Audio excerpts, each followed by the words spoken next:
Back at Funner to Do It, we are at the John boat to bass boat conversion, and we are now at the fun part where we're going to be getting the power plant up and running. Stay tuned, and we'll see if this 1957 18 horsepower Evinrude fast wind will roar to life.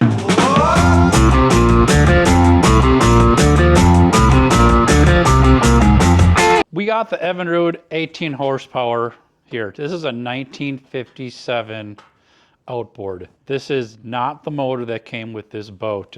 The motor that came with the boat is the 25 horse that you see in the back of it right now. And as much as I like the 25 horsepower, I think this one's going to be a little bit easier to run. I kind of like the 18 horsepower a little bit better. I like the fact that it's 1957. It's all steel. This sucker's a tank. And to top it all off, this one has electric start. That one's set up for electric start, but it doesn't have electric start on it. And that one I think is going to take a little bit more to get running than this one. The cool thing is about this one, if you stick around to the end of the video, I'll tell you how much I paid for this little bad boy. And you're going to be shocked at how much we paid for it. Like I said in the intro, this is the 1957 model. That cowl is metal. No plastic on this sucker. So the cowl does come off a little bit different on these. And I'll be honest with you, it took me a couple of seconds to figure out how this actually comes apart, how it actually comes off.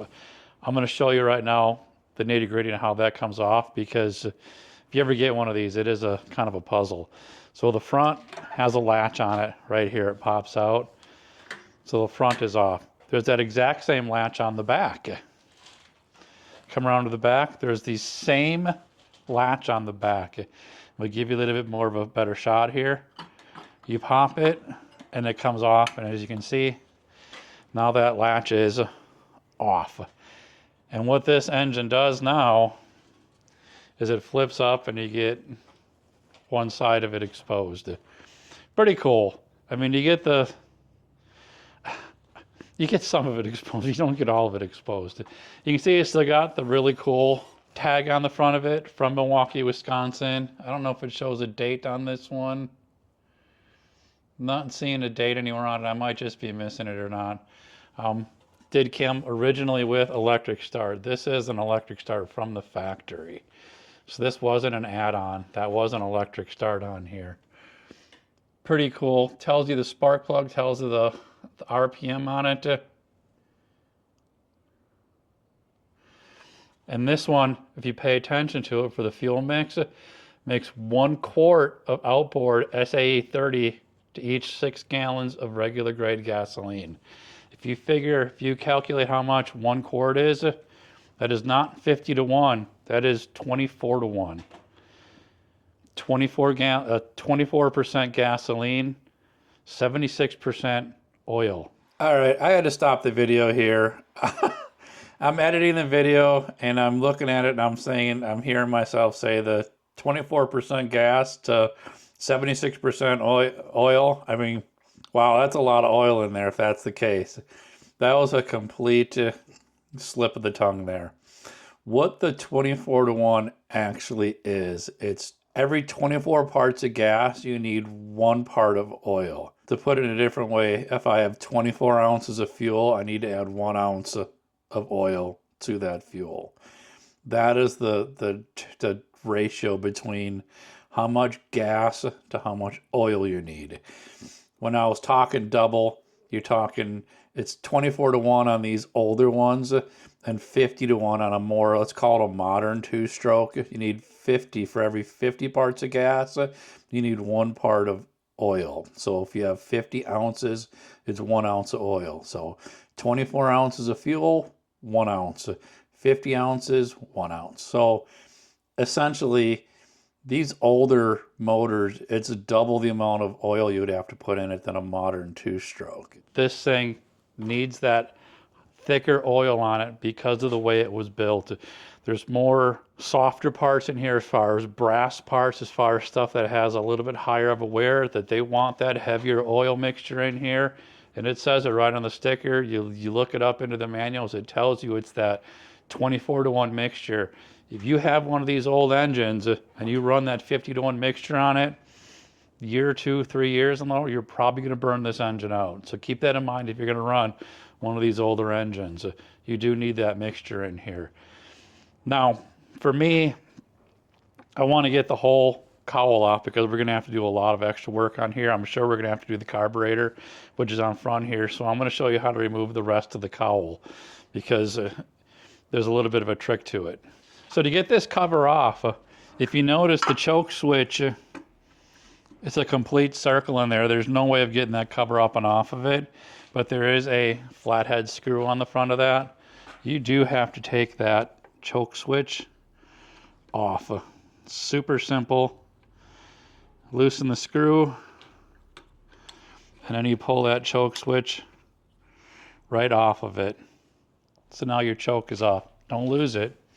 Good luck finding this. As a part, you lose that one. So we'll put it in a safe spot on top of my toolbox. We all know how safe that is on top of your toolbox. The other 2 bolts is there's two screws on the side of the motor, here and here. Those also need to come off. Keep in mind the length of them. Still see that one was a little bit longer. And yeah, I had this cover off already. I won't lie. But I put it back together so I can show you how it actually comes apart. Pay attention to that when you take these off. That front screw is a smaller screw. The back screw is a longer screw. So you need that to hold that cowl on. Now that those are off, let's put it on the Never Never Land to the top of my box. And this just simply, I say simply, and it's not simply, pulls off. And there's your cover, and there's your engine exposed. So we're going to put this somewhere where I can lose it. So I told you that I had the cover off on this one, and I did. And I did do a little bit of work on this already, but I didn't do anything. This has not been running yet. I did make sure that it's got what it needs as far as if the starter rolls over. But what I did is I did wire up the starter on this because I want to use the starter to be able to do all my testing as far as compression, as far as am I getting spark, the whole 9 yards. Because I'll be honest with you, that pull start is a bear on these things. This thing pulls like you wouldn't believe. I put bricks on the bottom of my stand, which I do have it's not a heavy duty stand, but even with I believe that's 2 layers of those patio bricks, this engine still rops off, and I can get it about that far. So it does crank over, it does turn over, I know that. But I replaced the old wire that was on it. If you want to see what was on it, it was this old crusty stuff. And you can see by this end what it actually looked like. I tell you, it wasn't turning over with that. That did not carry enough current to crank this engine over. So right in the garbage with that one. I saved it so I could show you. So what I did do is I went off of Amazon. This is 6 AWG marine grade wire. The perfect size for the amount of voltage that this is carrying. It's actually a little bit bigger than what was on there right now. So I did run it up through here. The relay is up in here. You can't see that right now. Probably when I get into doing everything else, I'll show you all that wiring. But I pretty much wired it up here to the relay that's up here. And then I came down off the relay, which is right there, to my starter, which is right here.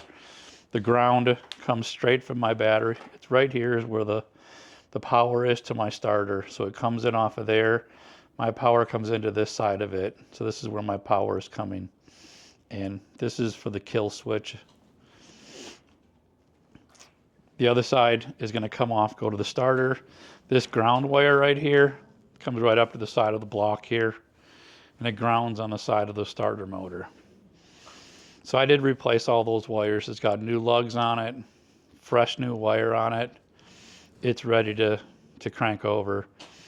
You see my battery setup right here. This is a Duracell 220 cold cranking amps. I'm in South Carolina. I'm not going to need a whole ton of cold cranking amps here. This battery is going to be enough to get me 15, 20 starts out on the water before it's going to need replenishing. I don't think I'll need much more of it. There'll be a trolling motor on here. I'll charge it every time I come back, and eventually I'll probably put a rheostat on here, a rectifier on here to actually have onboard charging to it. It's not going to happen this time because I just want to get it running, get it out on the water, and give it a test run. And we'll save that for another video. With that all said, let's all hear the glory of it. How cool is that? God, I'm just so excited with this motor. I can't get into words. So let's go ahead and start seeing if this has compression, if it's got spark, and let's kind of see where we're going with that, and I'll take you along with it.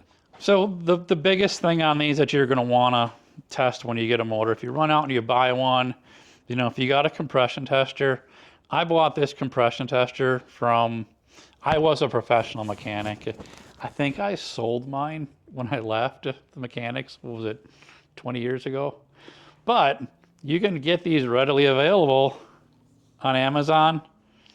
They're super cheap, they're super accurate. I didn't buy the digital one. I actually bought this one, I think, from Harbor Freight, but I'm sure they sell the exact same one on Amazon. I'll see if I can find a link to it and give you a link to it. But this is going to be your golden goose when you come to realize, to seeing if these engines truly have the capability of running, and that's going to be compression. You want to check that compression. So get yourself a compression tester. This one's a 2-cylinder. The way you do it, unplug the top spark plug. I've already loosened these before. It's pretty black, and that's going to be common on this engine, regardless of where you are, because that fuel mixture is so thick. There's a lot of oil in here. So pull that spark plug off. We will be replacing that spark plug. And you just thread this in there. There's an O-ring already on it. Just thread it into that top cylinder, hand tight. So we're hand tight. This little button resets it. It's down to 0. So now all you do is you crank it over, give it 3-4 cranks, revolutions of the engine, puffs as they call it, and we'll see where it reads. I'm just going to reach around and do it, and you can watch that gauge. Ready? That thing settled out at 120 PSI.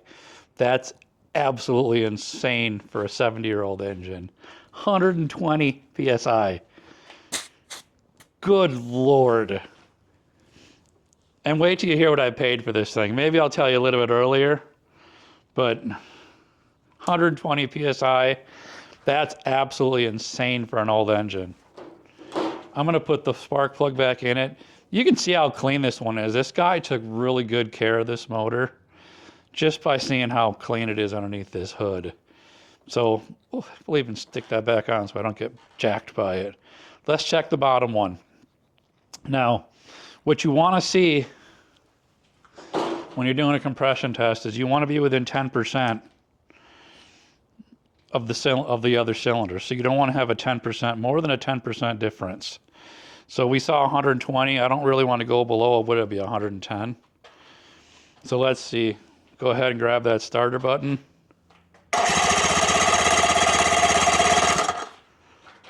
Dead nuts at 120. You can't make that stuff up. They are almost dead accurate. I'll look up the specs on what this should be for compression ratio, but I would go out on a limb and say that's probably factory. That is probably what this thing rolled off on the line, was 120 PSI on it. This is a 1957. 1957, do the math. I mean, that is a freaking old engine. That engine is the age of my parents.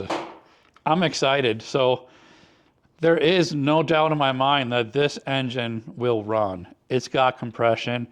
Even if I would have saw 85, 90 PSI, that's still a super healthy engine. Super healthy engine. So really no worries with that one. But to be at 120 PSI, this thing is still a baby. There's no hour counter on this one. I would go on a limb and say that this thing was hardly used out on the water, or very, very seldom to be able to have that type of compression on there.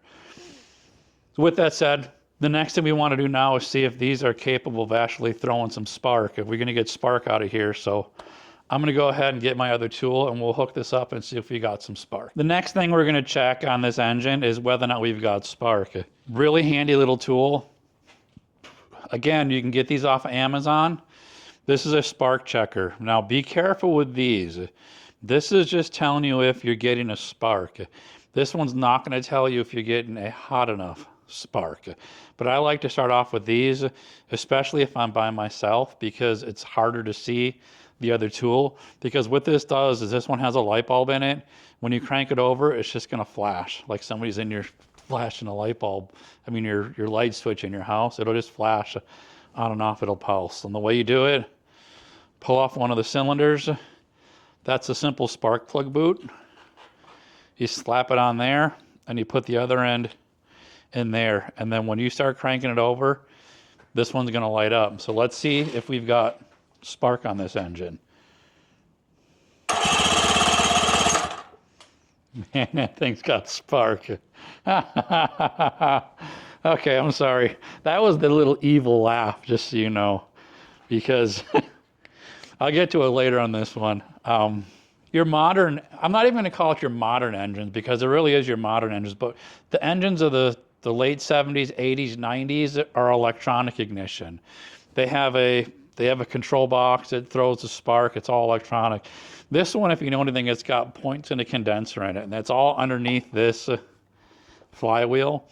And there's an adjustment on it. You got to go in with a feeler gauge and do the points. So this thing having spark on it is going to get me out on the water so fast.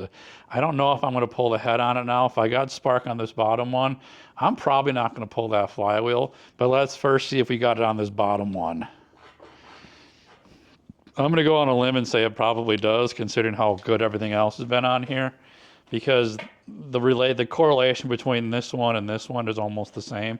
But let's check it anyways, just to make sure the wire's good.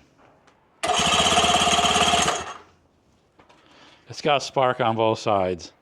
That is super cool. I'm just floored. And it was a pretty bright light too. Now, the one thing you got to keep in mind is it probably wouldn't be that bright if you're pulling on it unless you can really get a heavy pull on it, because you got to remember that starter is spinning that over pretty fast. That probably also helped in the compression ratio on it too, but still 120 is insane. I'm kind of flabbergasted right now. Let's just put it that way. I wasn't expecting to be able to even hook fuel up to it as quick as I am right now to see if it's going to actually fire. It's pretty amazing on this old engine, but I've got the fuel hooked up to it.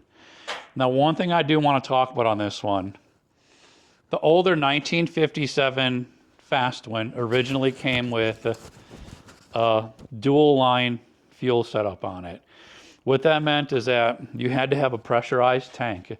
So you had a special tank. There was those big metal tanks. You had to pump it up, and you had to build pressure up in the tank. And there were two lines that came over to the inlet on it.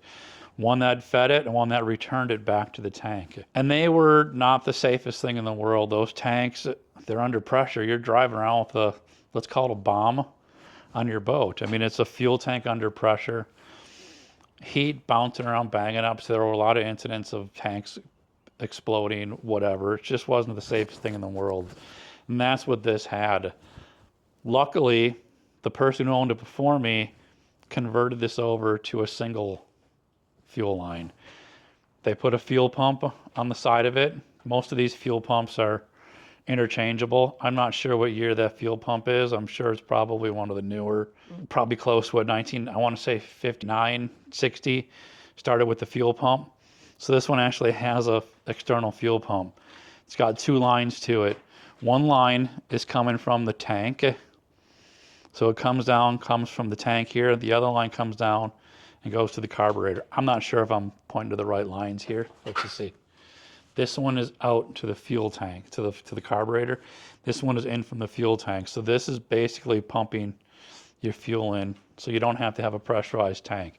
So that's really cool on this motor, that I can just use your everyday average fuel can. As you can see there, I got a new can that came out of the storage unit that we purchased. That's in one of our videos. We purchased a 10 by 30 storage unit that was owned by a former Mercury Marine dealership mechanic. I'm not sure what it was. I'd assume it was a dealership because they had a bunch of dealer manuals in it. But that tank came out of it along with a bunch of parts that I have. So check that video out on my channel.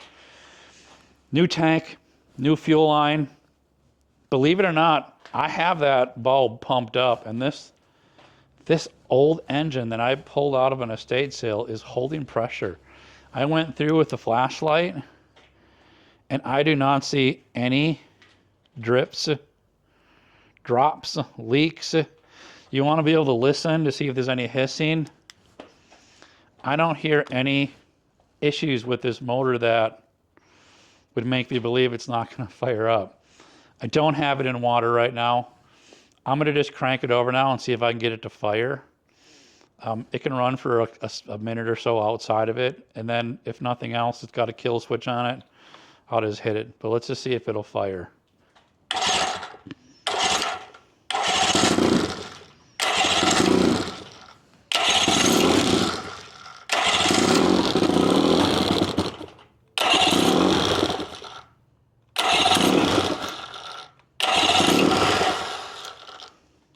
Let's unchoke it and see if that helps.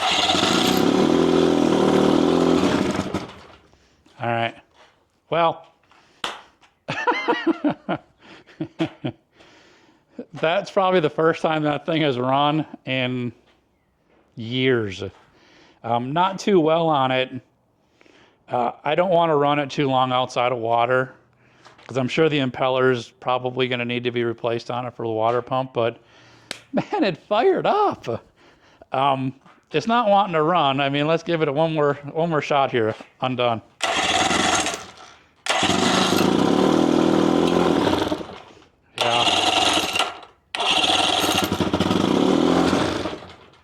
Yeah, I'm gonna go through for sure. I think we need to pull that carburetor off. We're gonna do a full carb rebuild on it. But man, I'm so excited. It also may be the fuel pump. If it's not pumping enough fuel, it's not gonna keep it rolling. It's not gonna keep it revving. One way you can do that, checking if it's a fuel pump. I still got pressure on here. I don't think it's the fuel pump because that ball is not losing pressure at all in there. I'd have to say that the carburetor's probably dried up. The seals are sticking, the fluid's sticking. It's not enough to run, but man, we've got a running motor. Not quite running motor. We're gonna go ahead. I'll show you how to get that carburetor off. Take that carburetor apart. I got a rebuild kit right over there. We're gonna get it rebuilt. And I think right away we're gonna go ahead and do the lower unit and do that pump on it. Make sure the impeller is good, that it can get some water fed through it. Next time we fire this up, we're just gonna go through and dump it in a tub of water and get it fired up and running. So one thing when you're actually out there checking these, if you're looking to buy these, if you wanna actually make sure that the gearbox is in decent shape, one thing you're gonna do is when you're in neutral, right now I'm in the middle, so I'm in neutral. So I got a free spinning prop. That prop just spins free. Click it back into reverse, and you see I'm locked. Back into neutral, and I'm free. Go up into drive, and I'm locked again. That means that I got a good lower unit here as far as the gear ratio. It's got a good shear pin in it, and the gearbox, everything is hooked up properly from here all the way up into the shifting lever. So really good thing to know. It's a quick, fast check when you're out looking at these engines. So we're pretty good on this one. So let's go ahead and get that carburetor off. And then we'll see where we can go from there. See if we can get this thing running and fired up. We do have to go in and redo the carburetor on this one. It is definitely not getting fuel. One thing to know about these older Evinrudes, Johnson's, OMCs from this era, they actually used a cork float inside of these carburetors, and I'm expecting it wasn't replaced. We're gonna get in there and find that cork float is disintegrated, and that's kind of gummed up the carburetor, so it's probably gonna need a full carburetor rebuild. To get the carburetor out of there, I'm going to take the starter off because there's one bolt off to the side here that is really a difficult bolt to get to. If you're trying to get that carburetor off, it's just easy to get that starter out of the way, and it's not too difficult to do it. So let's go ahead and get the carburetor off so we can get it rebuilt. So first thing, power wire out of the way. A lot of this is coming apart easy. I've already had this apart.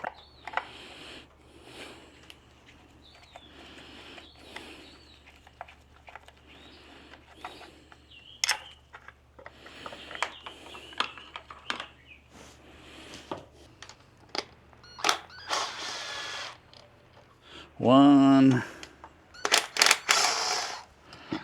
2. Might be able to just do this, just loosen this and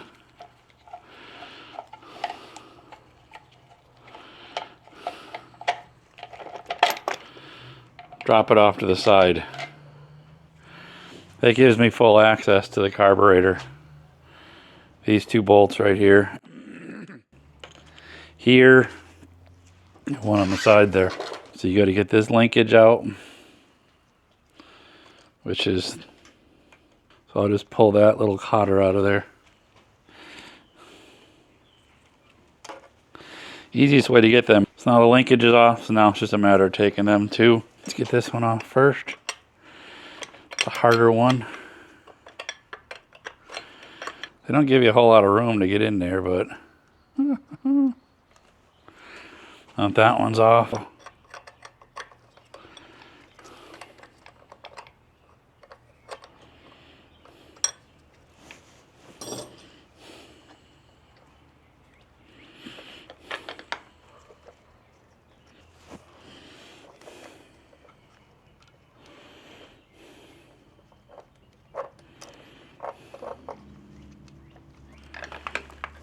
Alrighty, all that's left is that fuel line. Now this guy liked his zip ties for his fuel lines. I don't know what's up with that, but really liked his zip ties.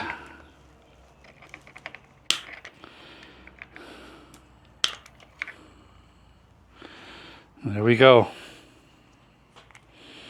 One fuel pump. I mean, it doesn't really look all that dirty. The gasket's in pretty rough shape, but so we got the carburetor off. I'm just up on my toolbox here.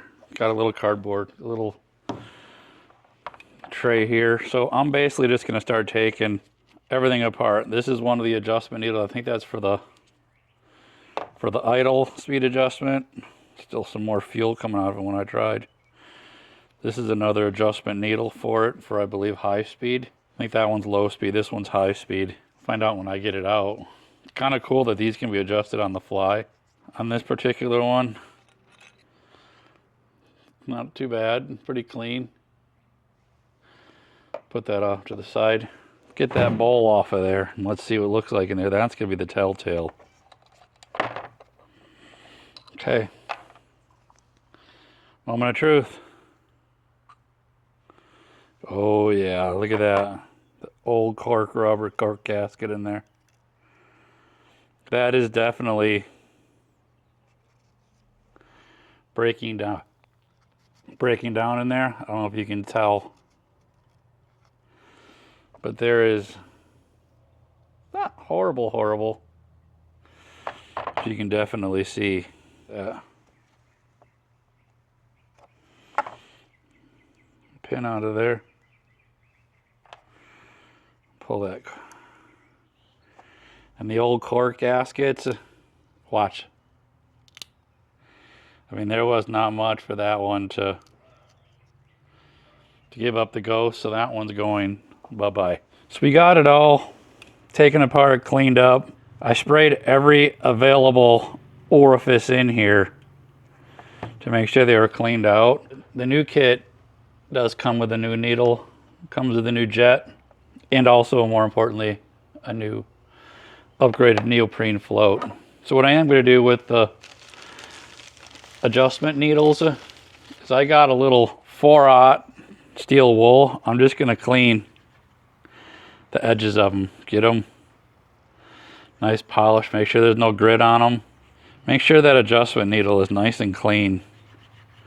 You're going to get a good adjustment off of it. Nice and clean. No dips, stings, dents. This isn't taking any material off, this is just polishing. And then, importantly, is make sure you don't have any shavings left on it when you're done. I'm going to do the same thing with the, I'm not sure which one is this, low speed, high speed. We'll figure it out once we get it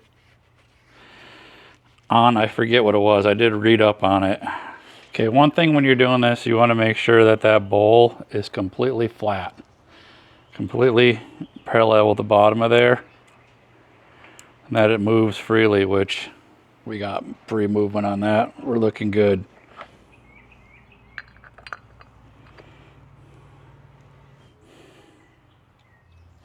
I'm going to seat them all the way. Don't over tighten them. Just get them seated. And then we'll back them off for 1.5. Let's go ahead and pick the right gasket. That looks like it. I'm going to get it installed back on the boat, on the motor. Moment of truth. New spark plugs. Carburetor's cleaned. Nothing but the present.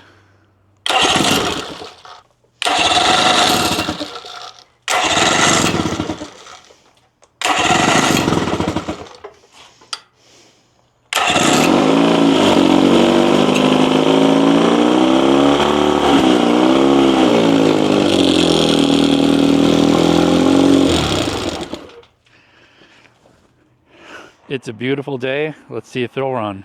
I guess I should rephrase that. Let's not just see if it'll run, because we know it runs. Let's see if it'll pump some water. That's the big thing.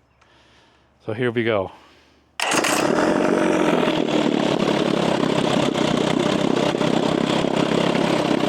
them up. Here we go.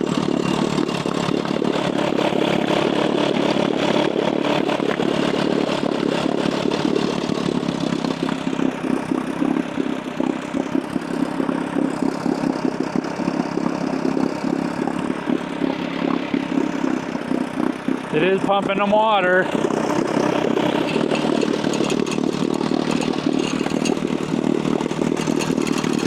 We're gonna wrap this video up today. I got the cowl back on it. All I'm gonna do now is take it back in, drop that lower unit. Drain the lower unit, the oil out of the lower unit, see if it's got any oil, any water in it, see if it's leaking. But right now, she lives. Hopefully she's gonna be ready to go back on the boat, but we'll see. Until then, I'm gonna let you go. Happy fishing, and hoping I'm going to get out on this water soon. So remember to like and subscribe. We'll be out in the water on this real soon. All right, once again, during my edit, I finished my whole edit and everything else was done, and I realized I never told you how much I paid for this engine.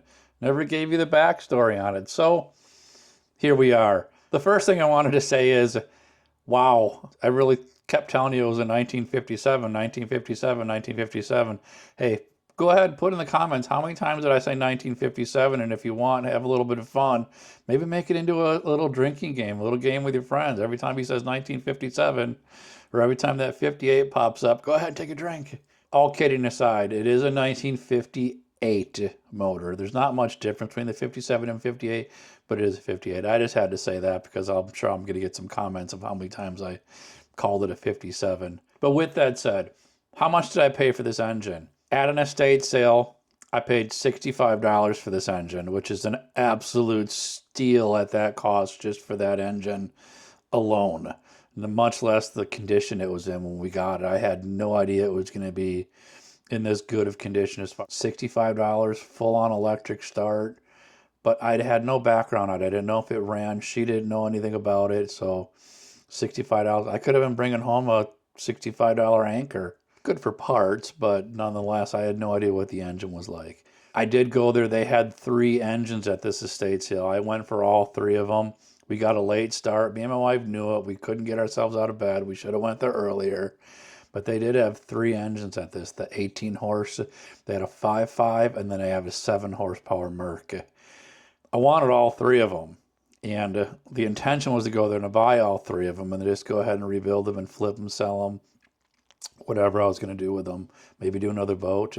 We pulled up the estate sale, and there was 2 gentlemen, and they each had a outboard motor in their hands, and my heart just dropped. I was like, man, 15 minutes earlier, and those all could have been mine. I could have been under $200. I could have had all these for, because the 5.5 sold for $125, I believe it was, and the 7 horse, I think he got it for $80. So phenomenal deals for those, and they are newer 2-strokes too. Probably, I would call it the mid 80s 2-strokes. Unbelievable. I should have got there earlier. Lesson learned, but I got the 18 horse. That's the one that I want to put on this boat. Next time I'll get up earlier and go. So hey, I'm going to get you back into the rest of this video. I've talked enough here, and I want to get this up and going. It's not always a super deal. I may have lucked out on actually getting it running, but I sure didn't luck out on that lower unit leaking. We had a seal leaking here. I have to still get a tool to get that bushing out there to be able to get the seal replaced for the shift linkage. Then, of course, put it all back together. So there it is, nice and pretty on my stand. We'll follow up with another day.